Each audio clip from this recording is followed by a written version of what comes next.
a mid lane, no, gold lane Lunox potentially. Gold lane Lunox. I think it can still go very much either way, and that's exactly why Team SMG picks up this hero at this point. It's making it difficult for RSG and MY to decide whether or not they want to ban marksmen or mages because they don't know where Lunox is going to go.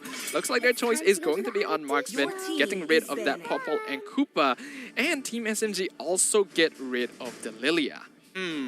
Get rid of Lilia. Is there a possibility? Is there a real world where Team SMG is looking to get Matilda and then maybe getting a marksman, potentially Popo and Koopa? If not Popo and Koopa, probably Clint, I'm supposing. RSG MY though, let's look at what they are going to be selecting for their final 2 picks to finish off their composition. They are still lacking a jungler and as well as a mid laner.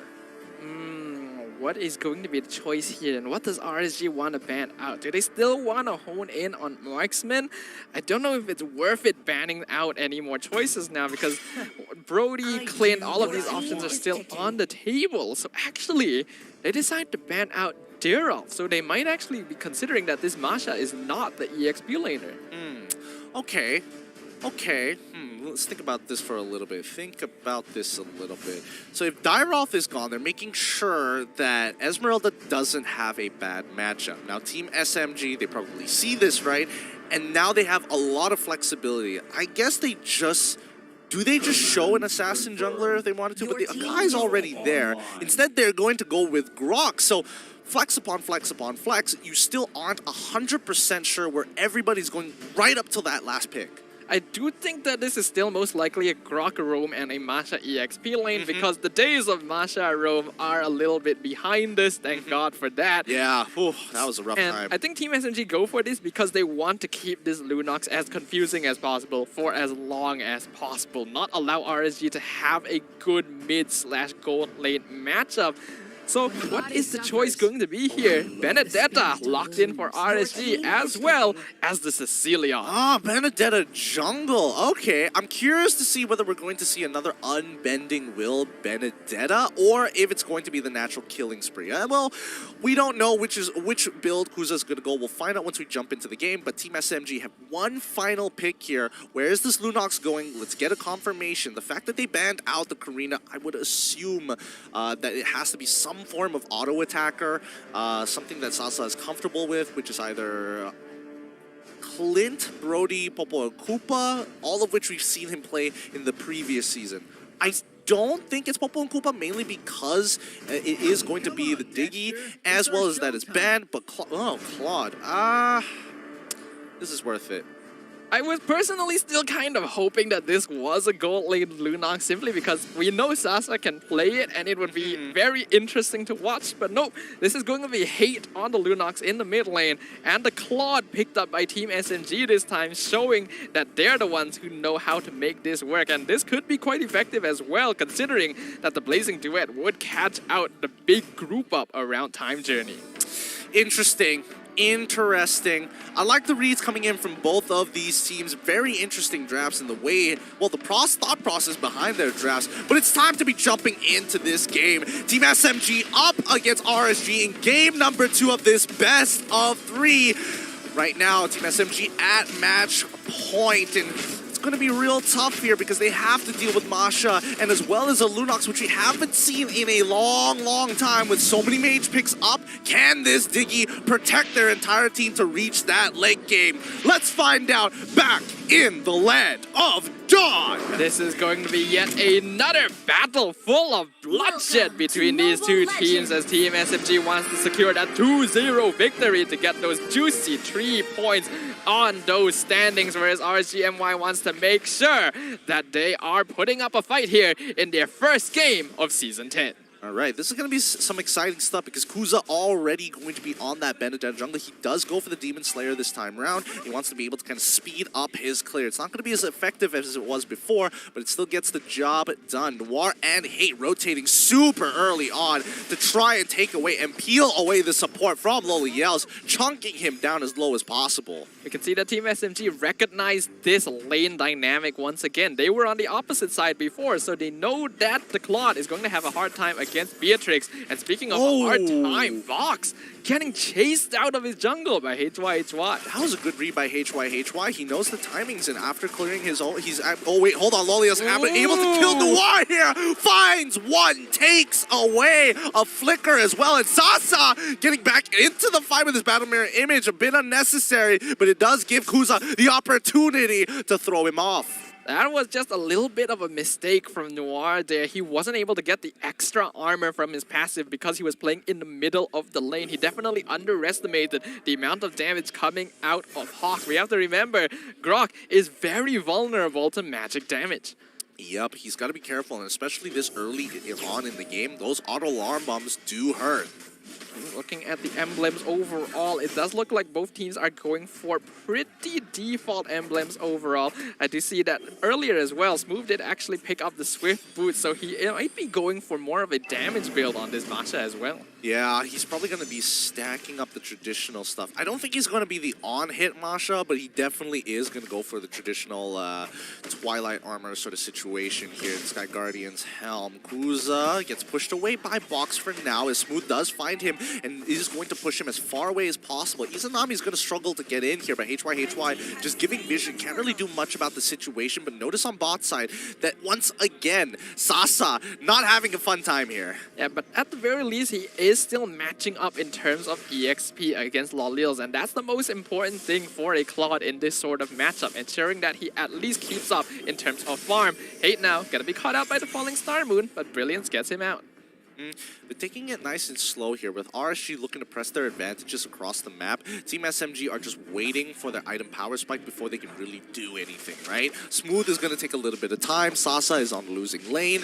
Noir is the only person who can really kind of open things up for the team if he helps out Hate push in the mid lane. Yeah, but he still has to be very careful because Grok, unfortunately, is not really as tanky as he used to be, so there does need to be some smarter decision-making. But now HYHY caught out by the heavy spin. Hate coming in with the Darkening. There's that extra damage we talked about. Kuza gonna be forced to dash out of the clutches of Team SMG. A clean catch coming out from Team SMG on HYHY. They catch him off guard, and I think that's still good, but RSG are still playing for this bottom side. If HYHY goes down, it's going to slow his scaling, but he has Avarice, so he has a lot of time to work with. Yeah. Team SMG, they do have to be a little bit careful because the late game scaling on RSG MY is pretty strong, but simply because they have to make sure Sasa gets his farm. They themselves cannot afford to play too aggressive early, but here comes Hate once again, Darkening doing lots of damage to HYHY. Oh, really chunking him out. Luckily, HYHY still has his Regenerate for now, and the Frost Moon Shield is going to help him top off his health. Let's look at the items so far. Boots complete. Sicilion going to be going for the Clock of Destiny. Sasa still struggling and is forced to get the plated leggings to ensure that he can somewhat survive. And we can see, though, that Hate did not actually even have a single item before that. That is the passive damage from the Darkening that makes Lunox such a danger to deal with here. This is a hero you have to make sure you shut down early. Otherwise, the scaling is just going to become completely unstoppable towards that late game. Speaking of unstoppable, Noir just making sure he can zone out Kuza from getting in on this. I mean, Box needs to hit level 7 here, so he's going to slow down. He comes in with a... Oh, my goodness! Kuza manages to get, but he jumps back into the fight and ends up sacrificing his life, baiting as HYHY Izanami are just seconds away from actually getting back into the engagement, but Kuza has done his job, stealing the way of the turtle.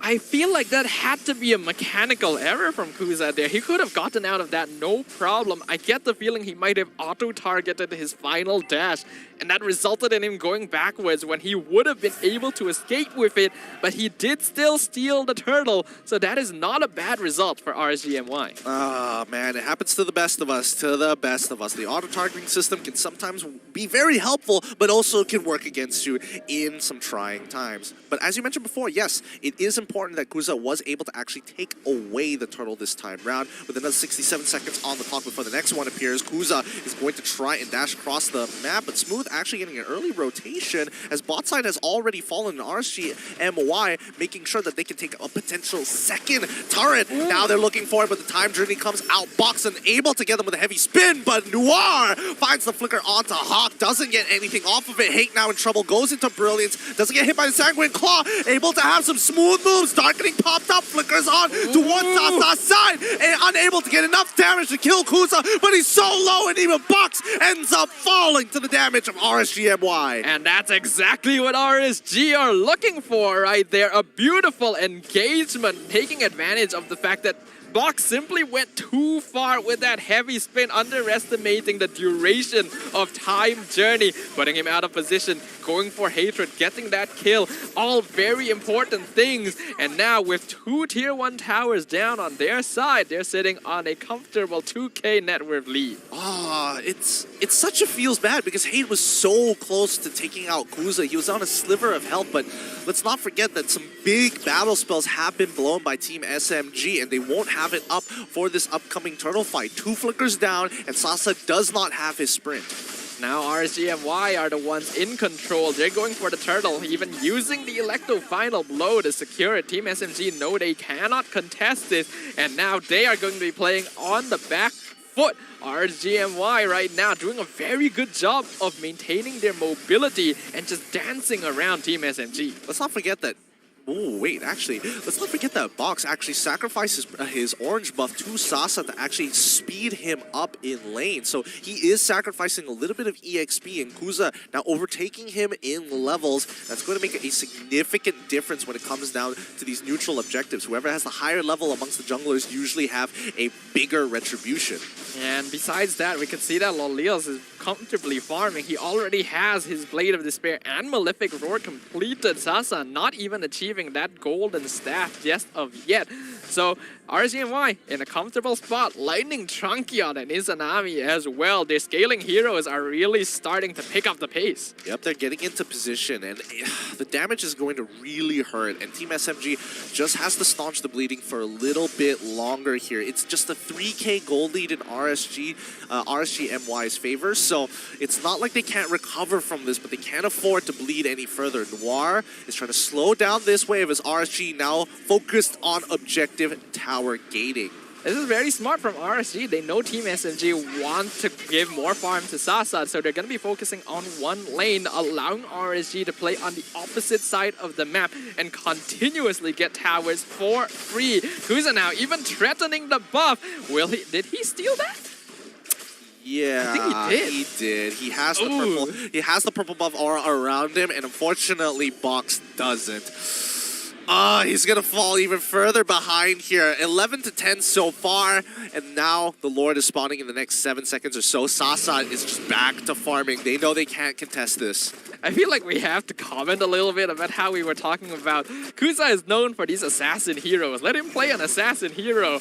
I didn't expect it to go this well the moment he shifted over to a more comfortable pick. Yeah, he is very talented at this, but now HY. Oh! My goodness, the damage. Where did he go? Where did Noir go? He has protection, but not enough magic resist to deal with Izanami, who's been stacking up this entire game and blows him out of the water. I think we have to note Noir did end up going for Dominance Ice as his first item, so he doesn't have things like the Athena shield to protect him from the magic DPS coming out of RSG, which means that the heroes like HY, Izanami, and Hawk, he is basically not a tank at all.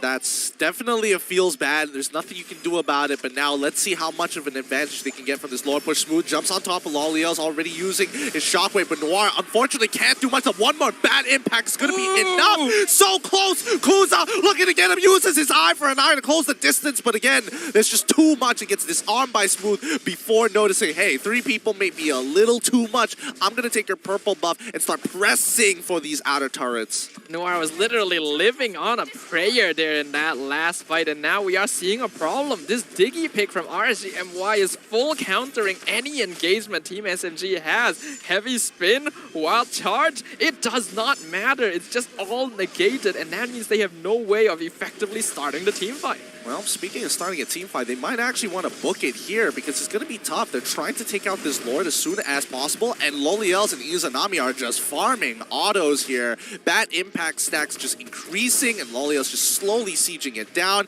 The same thing happened in the previous game, but on Team SMG's side, they're getting a bit of a taste of their own medicine. I think just from these two games, we can tell that Beatrix is going to be a contested hero. This cannot be allowed to go through anymore. RGMY currently 6.5k net worth ahead of Team SMG. It's definitely a gap that can be made up, but considering the amount of pressure they're placing here, that's going to be very difficult. Yep, Smooth getting his shockwave on top of Loliels. Once again, the Thunderclap doing some good work, but doesn't have enough damage just yet. Electro final blow from Kuza. He's on top of Noir for now as they are trying to clear the wave, but again, there's just too many members from Team SMG side. They have to back off. Heavy spin coming out from boxes. He tries to make a play. Noir conceals, but he gets revealed straight, and now he's in trouble. He has to use his unstoppable force to get on out of there. He can't afford to take any more of this damage. This is just rough for Team SMG. They do have heroes that can consistently tank the sniper shots from Loliels, but for how long? That tower is going to fall again for free. And with that, it'll only be one inhibitor left for Team SMG. The damage dealt is literally split in half. RSGMY in full control. This is not a good look. This is not a good look at all. RSGMY getting small leads and now accumulated to a 6.4k, 6.3k lead against Team SMG. 12 minutes into the game, it looks like a repeat of history with the tables turned. This is just rough for Team SMG, but RSGMY in a dominating situation. Lord is going to be up in the next 10 seconds, and right now, what can Team SMG do? There is no way to engage. There's no real way to pick people off considering how far behind they are in terms of gold. What is the game plan here for them? Well, fight it out. Box already losing 50% of his HP from the bad impact. He gets sniped away by Loliels, but the backline getting attacked by HY. He's trying to get his darkening off, but Smooth has done as much as he can. HY getting close to death. They find it with the Thunderclap, and now Kuza on the run to trace down Hane. He sees that he cannot get there any further. The conceal from Noir gives them just enough space, movement speed, and time to back off. That's going to be a 1-for-1 trade, but RSGMY are definitely the winners of that one, as now they don't have to contest with the retribution from Box. Noir providing some vision, but he has to be careful not to go too far, as now the backline going to be jumped, but Loliels has Wind of Nature, will survive the Blazing Duet. Sasa not quite able to finish off Hawk, but does find Kuza, so Team SMG do get a nice pick off there.